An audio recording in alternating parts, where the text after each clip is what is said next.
Em nome do Pai, do Filho e do Espírito Santo. Amém.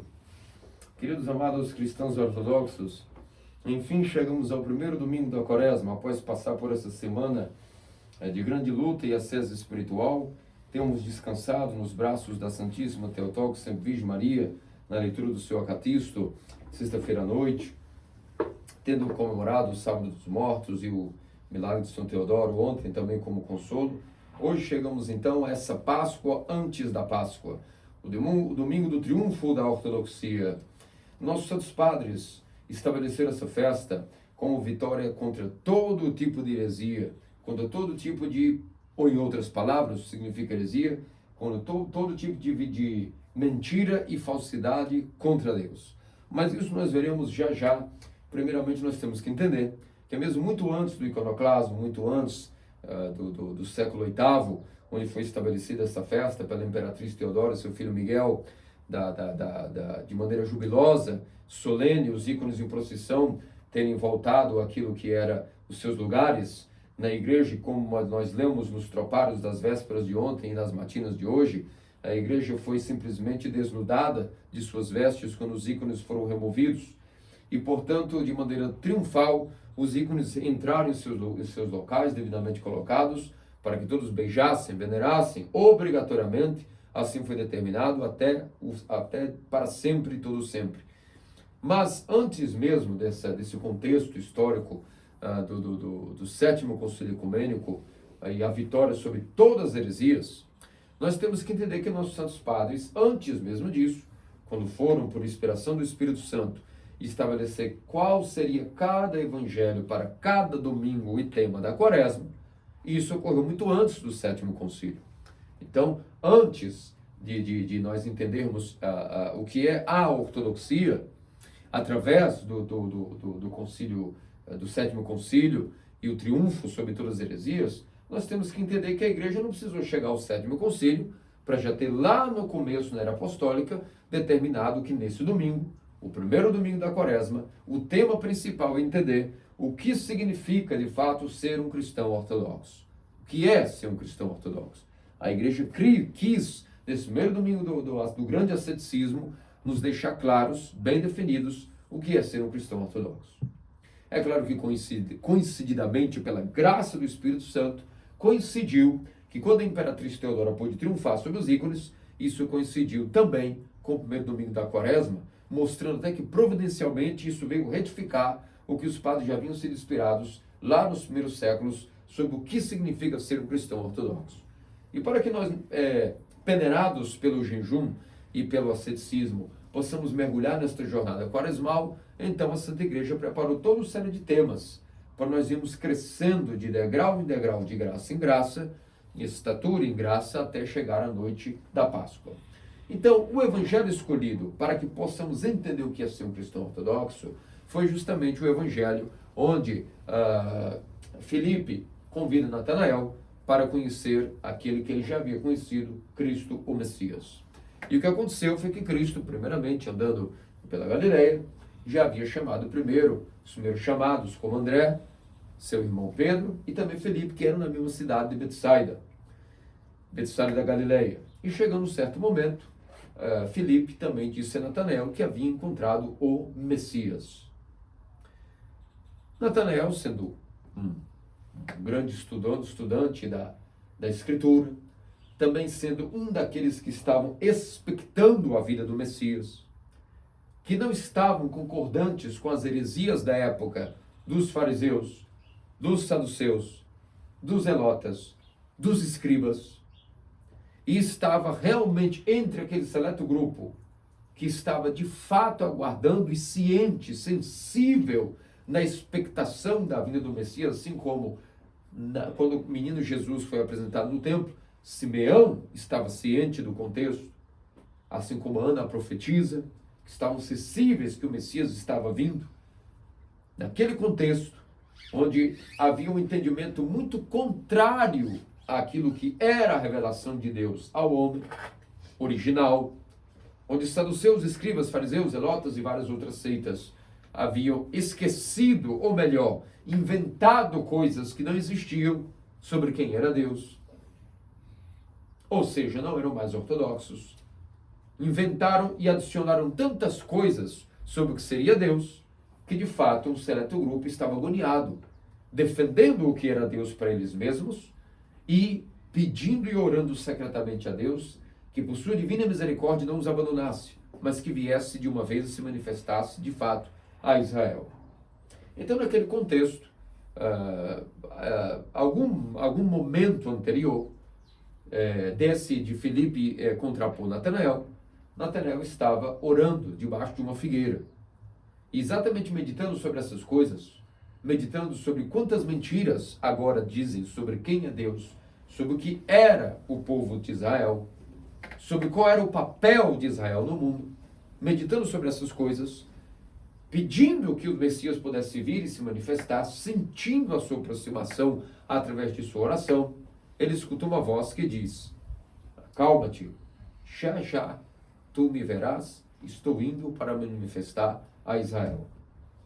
São João de Constrá, em seu sermão sobre o domingo de hoje, nos explica em detalhes, depois vocês podem ler, isso está publicado aí no nosso jornal, depois São João de Constrá nos explica em detalhes como ocorreu essa teoria, essa teofania dentro da mente de Natanael. E depois ele se levanta em lágrimas, muito consolado por aquela visão de Deus que ele teve, aquela revelação dentro do seu coração, a voz que ele escutou, e então ele se levanta, consolado da figueira, e aí vê que Filipe o chamou e disse que havia encontrado o Messias.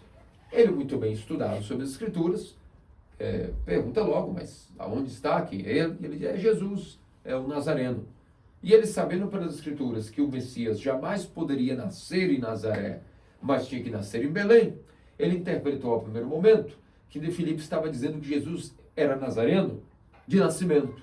Mas vocês sabem muito bem que Jesus nasceu em Belém da Judéia e apenas foi chamado Nazareno porque, por providência, foi morar na casa que José, o noivo, quis construir para ele e para a virgem viverem em Nazaré, cumprindo-se aquilo que será chamado Nazareno, como nós lemos ali no segundo capítulo de Mateus.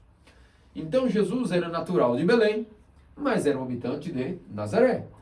Mas Natanael não tinha esse entendimento, então ele logo solta, né, aquela defesa a respeito da fé, sendo ele um verdadeiro ortodoxo.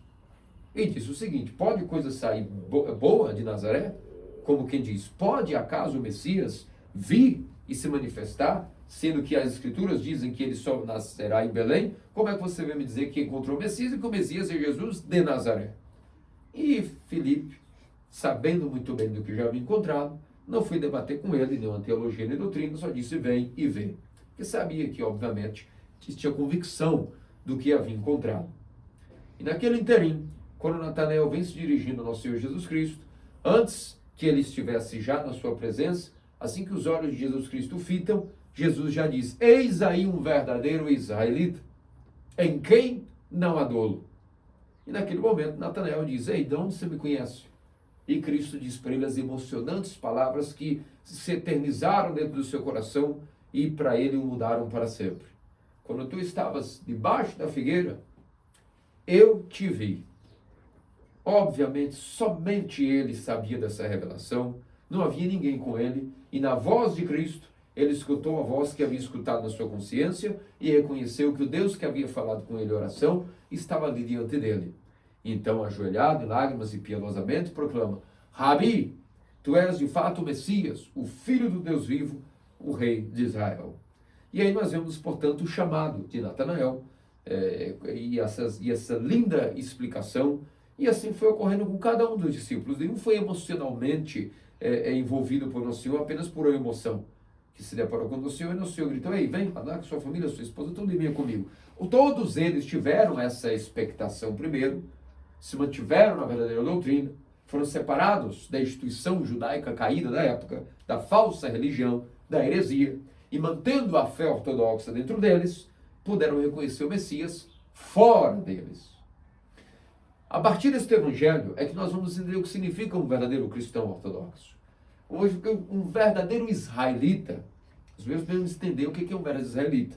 O que é um verdadeiro israelita? É ser um verdadeiro cristão ortodoxo. Nós somos os verdadeiros israelitas. Tudo o que ocorreu com os judeus foi para que nós pudéssemos nos tornar os cristãos ortodoxos. Nós somos os verdadeiros israelitas. O que significa a palavra Israel, a primeiro lugar? Primeiramente, dizer que você é israelita significa que você faz parte de uma nação do Antigo Testamento. Essa atualmente não existe como Israel, isso não é considerado Israel, esta nação que hoje proclama-se, né? Quando eu digo Israel, Israel do Antigo Testamento, significava alguém que nasceu em determinado tempo, espaço e lugar, pertencente a uma nação. Que nação é essa? A nação de Deus. A nação que o Deus verdadeiro fundou para si.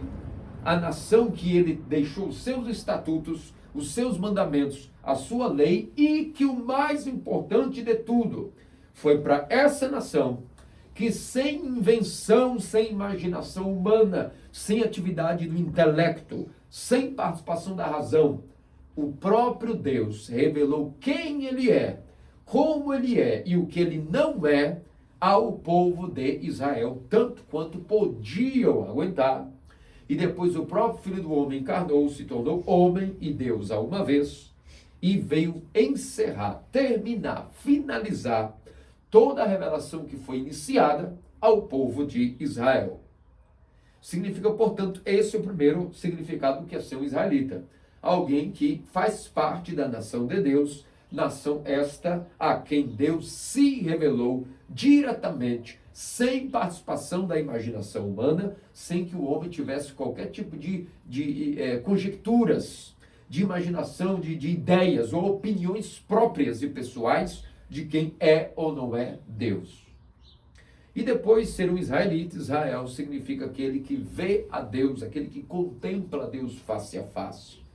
Logo, significa alguém que conhece a Deus porque o vê como ele é, porque ele se revela a essa pessoa. Então, Israel, Jacó, recebeu esse nome, trocou para ser um nome chamado Israel, justamente porque a partir do momento que ele se consagrou a Deus, recebeu sua missão, Jacó mudou de nome, recebeu o nome, tu agora chama-se Israel.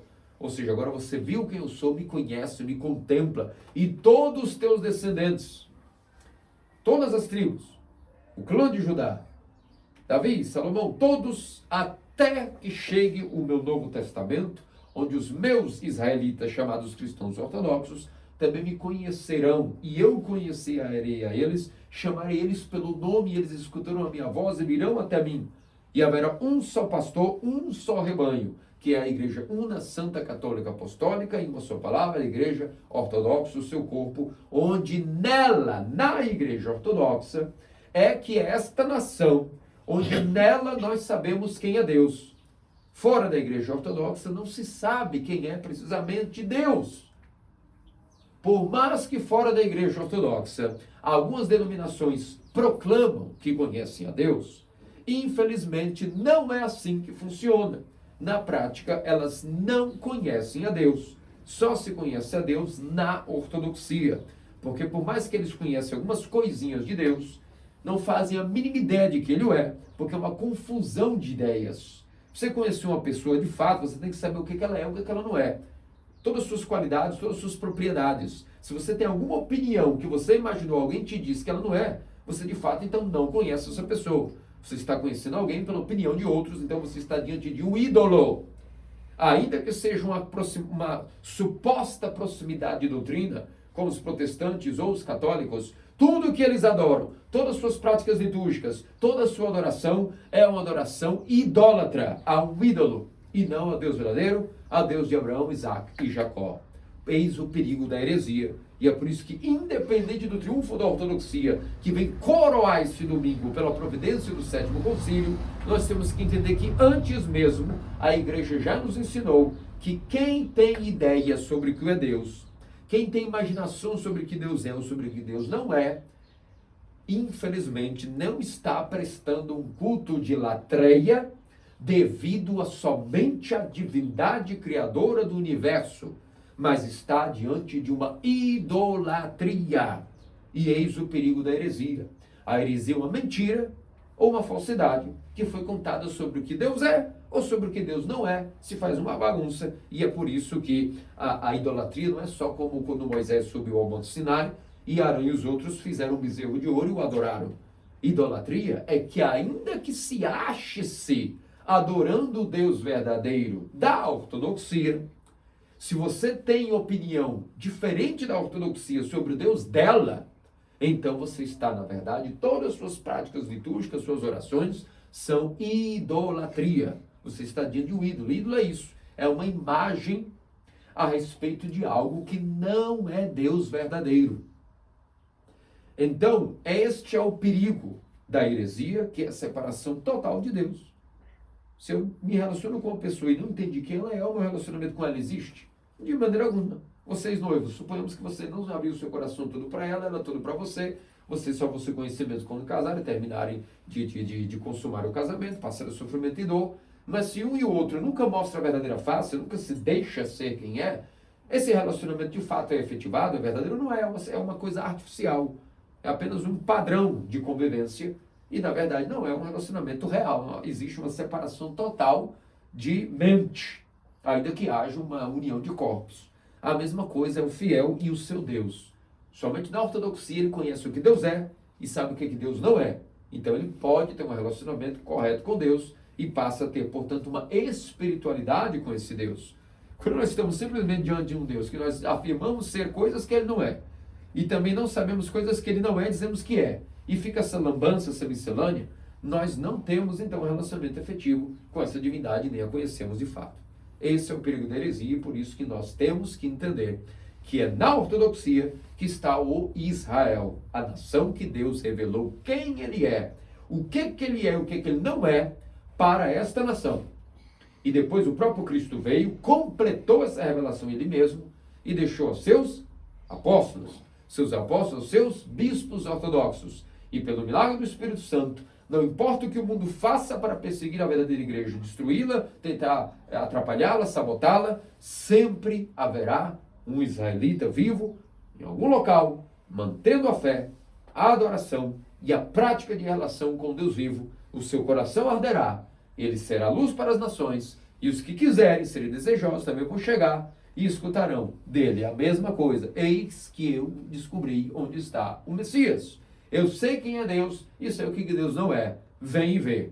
E aqueles que são desejosos também estavam na expectativa de encontrar o Deus verdadeiro, buscando de todo o coração, com todo o sofrimento, toda a alma, todo o coração, toda a dor. Eles também vão ver e vão reconhecer Deus na ortodoxia. São João Damasceno chegou a dizer exatamente isso. Se algum pagão te pergunta o que é a fé, leve ele até a igreja e mostre os ícones. Por isso, meus amados cristãos ortodoxos, todo esse chamuscar dessa primeira parte do sermão é para entendermos bem o que significa a ortodoxia. Só se pode se unir todo o objetivo da quaresma é de degrau em degrau, entendemos como se dá a união total com Deus, como se dá a teósis.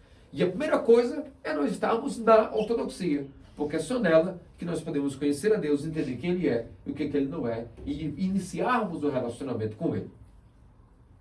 No contexto do século VIII, chegou um momento onde tivemos a grande investida de uma heresia que durou quase um século, até mais de um século se nós formos somar o primeiro iconoclasmo com o segundo. Primeiro, a patifaria, a safadeza, a sem-vergonhice de dizerem que os cristãos, por estarem confundindo alguns o culto de latreia devido somente à divindade, estavam confundindo isso com a adoração à matéria dos ícones. Não se sabe bem se o contexto era esse mesmo, mas mesmo se o fosse, não é justificativa para que alguns, de maneira sem vergonha, tivessem dado o primeiro decreto. Os ícones, então, serão colocados bem alto nas propriedades, nas igrejas, nas catedrais e nas casas, porque você poderá só vê-lo, mas não poderá beijá-lo.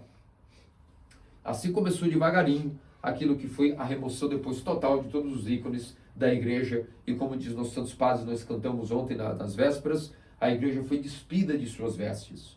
Cristo teve a sua túnica arrancada e a igreja foi deixada nua. Então, o que aconteceu? Houve, portanto, a proclamação do sétimo concílio, a vitória ocorreu sobre o iconoclasmo, vários padres levantaram, como os monges do monastério estudita de Estudion, especialmente São Teodoro Estudita, São João de Damasco, e a vitória dos ícones foi proclamada.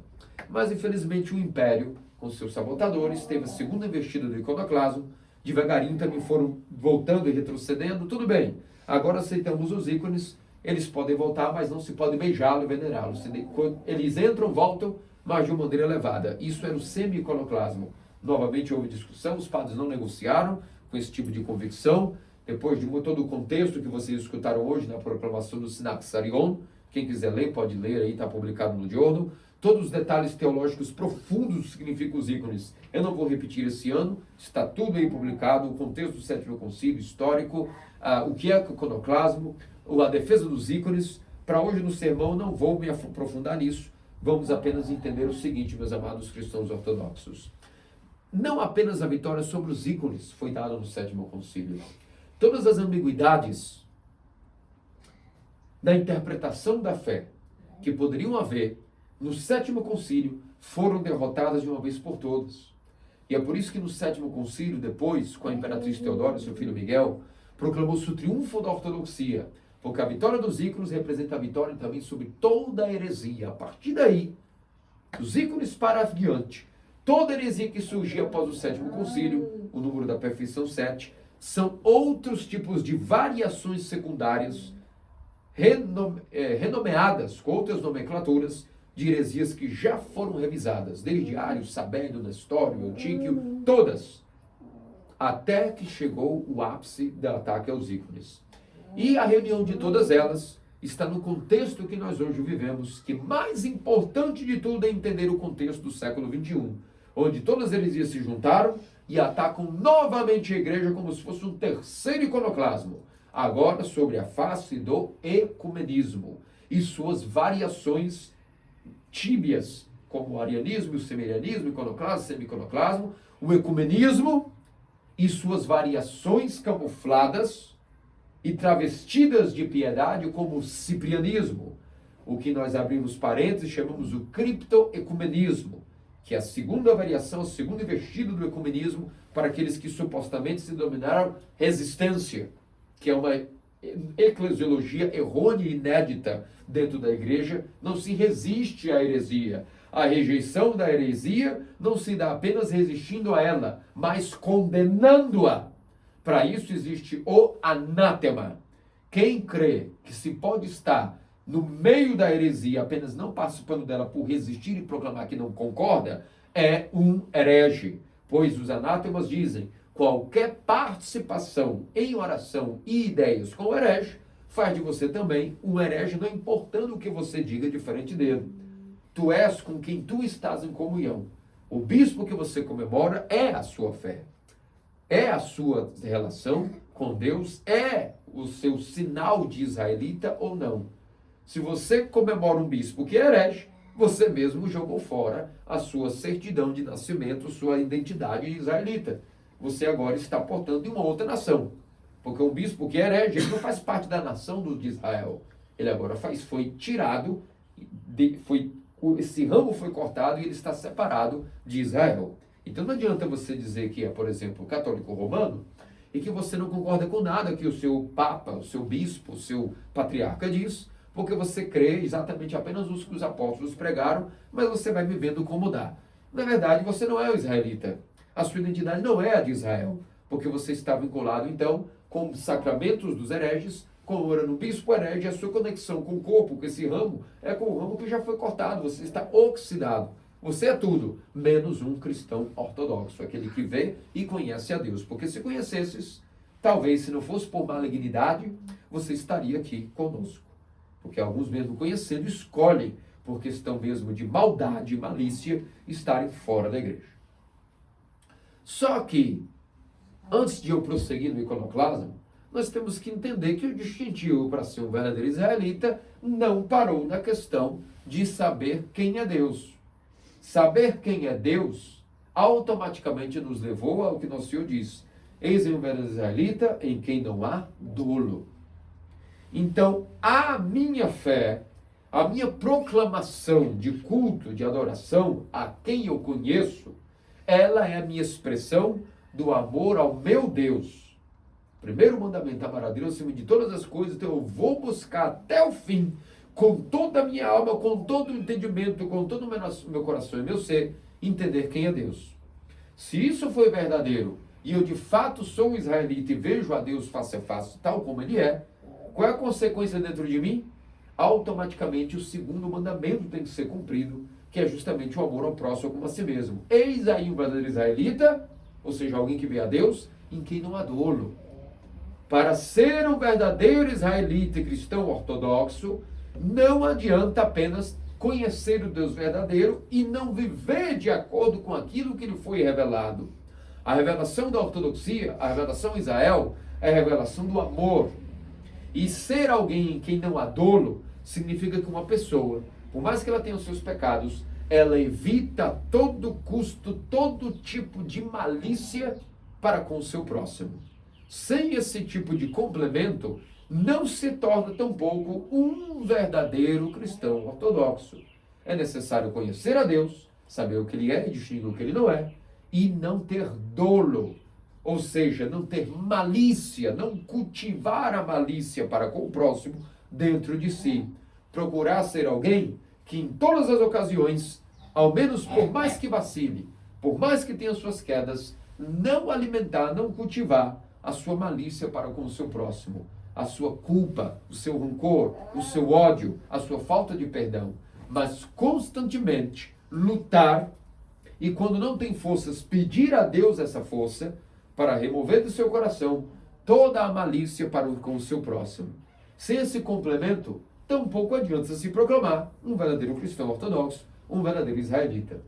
Há que expressar-se no amor a Deus, na verdadeira adoração ao Deus verdadeiro, ortodoxia, verdadeira adoração, e isso se manifesta como uma coisa natural dessa relação verdadeira e autêntica com Deus. Se você tem um relacionamento verdadeiro com Deus, sabe quem Ele é, isso produz em você uma alma onde não há dolo, onde não há cultivo de malícia para com o próximo. Se há problemas, isso significa que nós temos que procurar essa pessoa, se ajoelhar diante dela, replicar o rito do perdão e dizer: pequei contra ti, me perdoe, por favor, Deus perdoa, eu também te perdoo. E nós devemos fazer isso 1, 2, 3, 4 milhões de vezes, até a hora de morrer, com alguém que nós temos algum tipo de problema. Isso não é válido apenas para os membros da nossa própria fé, não. Isso vale para todos os seres humanos de todas as épocas. Eu tenho que me reconciliar constantemente com todos os meus irmãos da minha igreja, da minha fé, do meu pensamento, mas todos aqueles que não pensam conforme a minha ideia política, minha ideia econômica, minha ideia ideológica, conforme a minha fé, é para todos. Todos aqueles, ninguém é obrigado, não sou obrigado a andar de mãos dadas com o mundo. Eu não sou obrigado a fazer pazes com o mundo inteiro. Mas eu não posso estar irreconciliado com nenhum próximo, no sentido de malícia pessoal entre eu e ele. Se eu não fizer isso, o que vai acontecer? Com o tempo, até a minha visão ficará opaca e eu vou perder a visão de quem é o Deus verdadeiro. Quem não mantém o seu coração protegido contra a malícia, contra o próximo, chega um momento que Deus também automaticamente, por não estar cultivando com essa pessoa um relacionamento verdadeiro, essa pessoa não tendo um relacionamento com o próximo autêntico, como ela deveria ter, baseado no amor de Deus, ela passa não reconhecendo haver Deus no próximo, tampouco vê a Deus na doutrina. E é por isso que ele, uma hora, vai perder o dom que foi dado. A verdadeira fé é um dom que Deus dá a nós. Se esse dom não é cultivado através do amor ao próximo, nós vamos perdendo, porque a maneira de irrigar e colocar constante adubo nesse dom que foi dado como a semente da fé, é constantemente irrigá-la e dar a ela adubo através do amor ao próximo. Aí sim, o nosso coração se rejubila, mais espiritualidade para com Deus verdadeiro é dada a nós, e mais nós vamos nos aproximando de Deus através do próximo.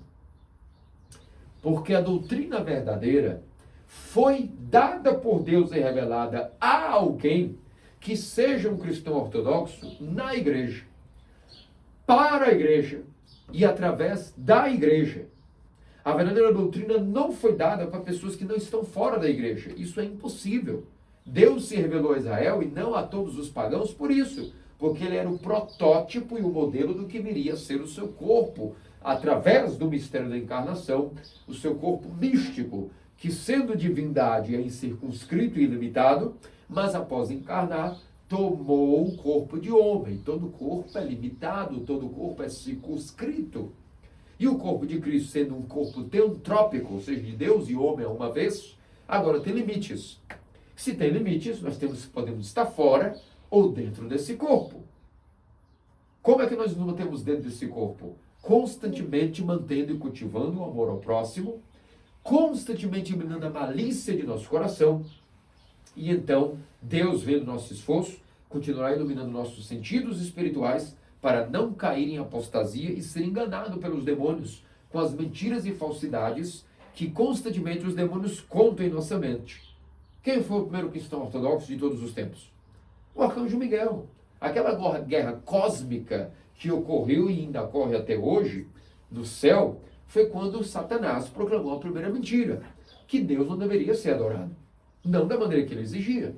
E Miguel, como o primeiro ortodoxo, proclama: quem como Deus, para que não adoremos? Quem és tu, Satanás, para dizeres que tens algum tipo de opinião de peso diante de quem é Deus? E houve uma guerra cósmica que se perdura até hoje. Aquela guerra que ocorreu ali antes da criação do mundo visível, ela continua ocorrendo onde? Na mente humana. Nos intelectos, os demônios continuam constantemente dizendo: Deus é isso, isso surra. Deus não é aquilo. E assim vai sempre levando as pessoas que são cativas ao cativeiro da escravidão na Nova Babilônia. Qual é a Nova Babilônia? As heresias. Atualmente, o ecumenismo e todas as religiões que participam dele. Cliquem lá no site, vocês vão acessar e vão ver a que nível já está isso. Comunhão Mundial de Igrejas. E vejam como todas as sés históricas ortodoxas caíram na heresia do ecumenismo. As igrejas locais, históricas e patriarcais. Quem diria que na virada do século, no limiar dos tempos, também cairiam sob os poderes das trevas? Significa que a igreja como um todo caiu? Jamais. O corpo de Cristo é um só. E a Escritura foi clara: jamais os poderes do inferno prevalecerão sobre a minha igreja, sobre o corpo de Cristo. Mas as sés, as igrejas locais históricas, todas uma a uma, seguindo Roma há 1000 anos atrás, foram depois desabando, cumprindo-se assim o iniciar do fim dos tempos. E a mulher vestida de ouro, que é justamente a igreja, fugiu para o deserto, para a clandestinidade, onde estará guardada por um tempo, 2 tempos, metade do tempo, onde o Espírito deu a ela 2 asas para que pudesse estar segura no deserto. Isso significa a verdadeira ortodoxia, que sempre Deus irá proteger a sua igreja e o seu corpo, circunscrito, mantendo a sua fé em seus ícones e no triunfo de sua doutrina até o fim. E é por isso que nós temos que entender que o ecumenismo, por exemplo, é um tipo de iconoclasmo, porque o ecumenismo prega que a igreja de Cristo ainda não foi totalmente formada nesse tempo e nessa era, que ela será terminada de ser formada na era que há de vir.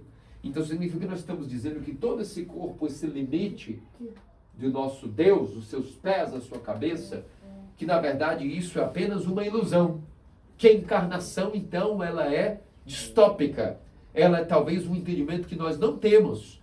Mas se Deus, que era incircunscrito na eternidade, encarnou de uma virgem, fez um menininho com corpo incircunscrito, agora ele tem uma imagem. O Deus que era imaterial e invisível, agora se fez visível através da encarnação. E como se diz São João Damasceno, se nós negamos sua imagem, o seu ícone, negamos sua própria encarnação. Eu não adoro a matéria, mas ao Criador da matéria, que assumiu matéria e se fez visível pela minha salvação, diz São João de Damasco. E todos os padres proclamam que a adoração dada ao ícone é diretamente dada não à matéria, mas ao seu protótipo. E o protótipo nada mais é do que o protótipo de um arquétipo. O que significa isso? Protótipo e arquétipo é uma palavra ótima para, por exemplo, alguém como a senhorita Elizabeth, que faz arquitetura.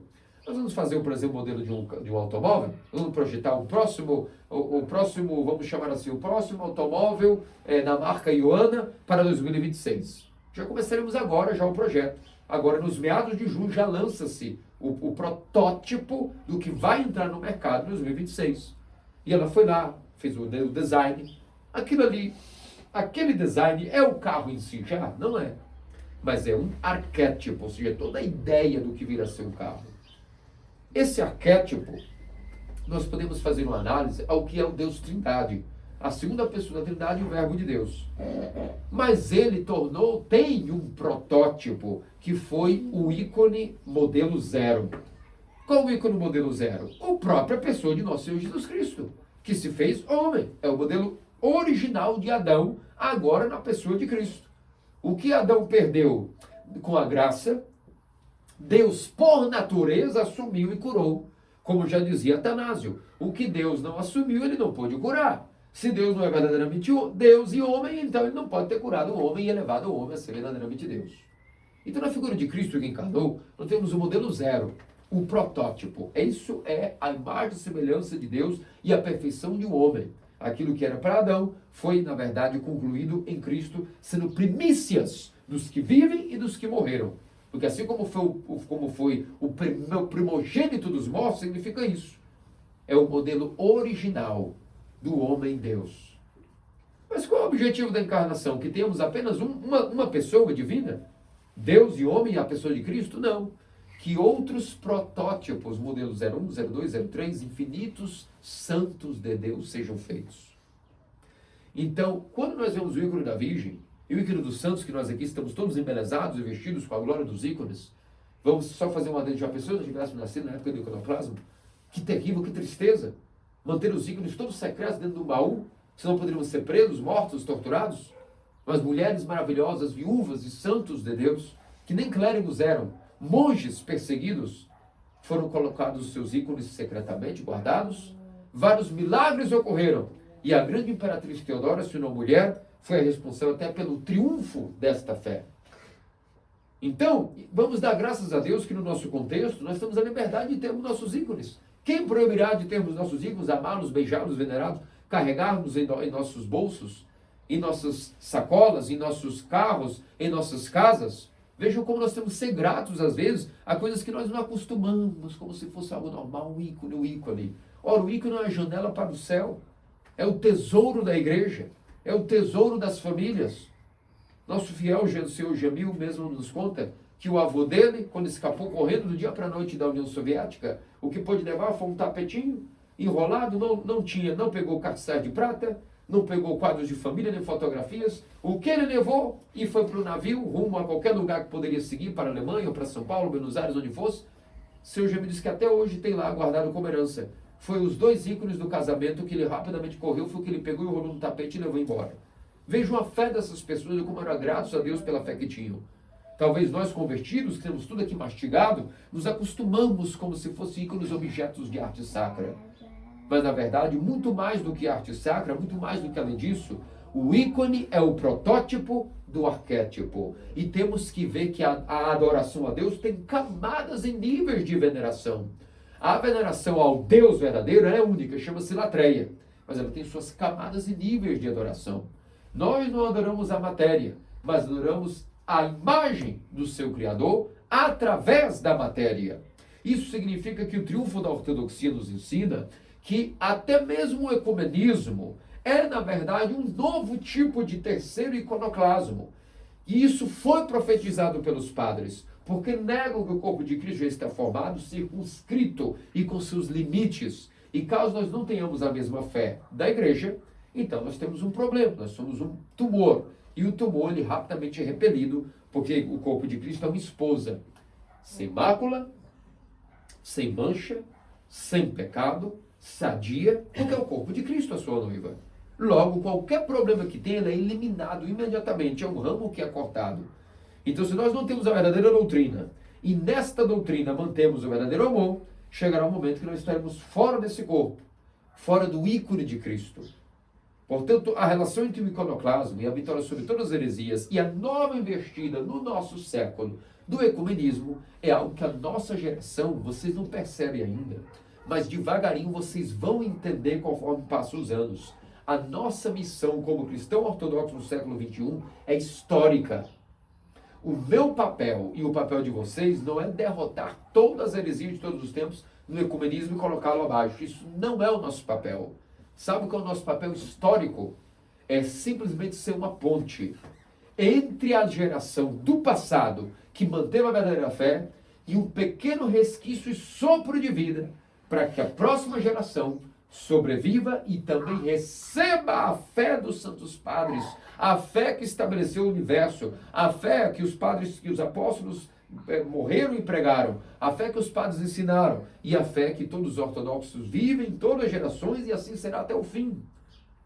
Portanto, o nosso papel diante desse cenário terrível do ecumenismo e da apostasia é simplesmente não fazer com que o mundo inteiro entenda o que é a ortodoxia, mas ser um elo ininterrupto, como um cadeado que vai se ligando de elo a elo, de geração em geração. Nós temos que ser essa ponte entre a geração passada que manteve a fé e a próxima. E para isso Deus suscita santos em cada geração, que vai sempre nos explicar a ambiguidade da fé para a nossa realidade. Ainda que já tenhamos o sétimo concílio, deixando todas as ferramentas necessárias para a correta interpretação da fé em qualquer geração. Mas nós temos entre nós pessoas que estão vivas hoje e conheceram os santos do nosso século, que foram grandes bastiões contra o ecumenismo. Como temos o nosso Vladimir Frei, como temos São Filareto de Nova York, todas as pessoas vivas, antigas, que estão vivas hoje e que são ortodoxos, conheceram essas pessoas, que foram bastiões contra o ecumenismo. Veio a heresia e eles disseram, não, aqui não, alto lá, isso não é ortodoxia. E não ficaram preocupados de terem adeptos. Ainda que ficassem sozinhos, isolados, disseram, nós não vamos aderir. Quem quiser que goste da heresia, nós vamos nos manter com o pé firme na ortodoxia, pela graça e poder de Deus e as orações dos padres e a intercessão da Theotokos e sempre Virgem Maria. Grande é a graça de nós, podemos festejar o triunfo da ortodoxia, que é a nossa festa.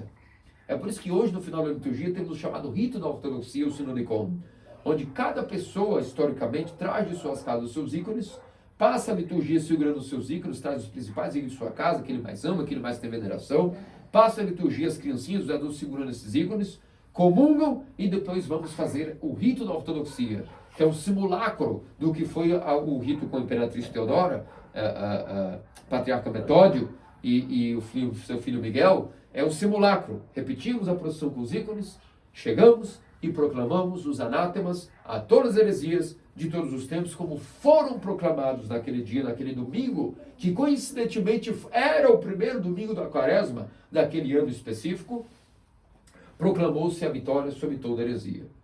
E é por isso que nós todos os anos repetimos a mesma coisa e por isso que chamamos a alegria triunfante. É um borbulhar como se fosse uma Páscoa antes da Páscoa. Uma antecipação após a semana da limpeza dura. A igreja nos consola e nos dá um outro vigor para continuarmos assim de maneira bastante acelerada e cheia de fulgor.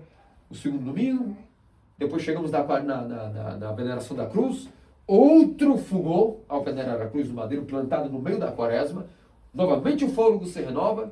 Aí temos força suficiente para chegar no sábado de Lázaro, domingo de Ramos, outro vigor, e aí chegamos com um maratonista turbinado, nitrogenado, naquilo que é a reta final, que é a Páscoa. Então vejam que a quaresma, ela é dificílima assim para viver, é claro que é, não vamos dizer que não, mas a igreja, se você vive nela o que ela tem para te oferecer, você passa vitaminado, energizado, todo esse processo, e o melhor de tudo, vai removendo os seus pecados ao longo desses processos e entendendo mais do que nunca no ano, nesse período, o que é a sua doutrina, o que é a sua fé. Para que você não seja um paspalho, que apenas frequenta o templo, vai, volta comum e nunca sabe nada.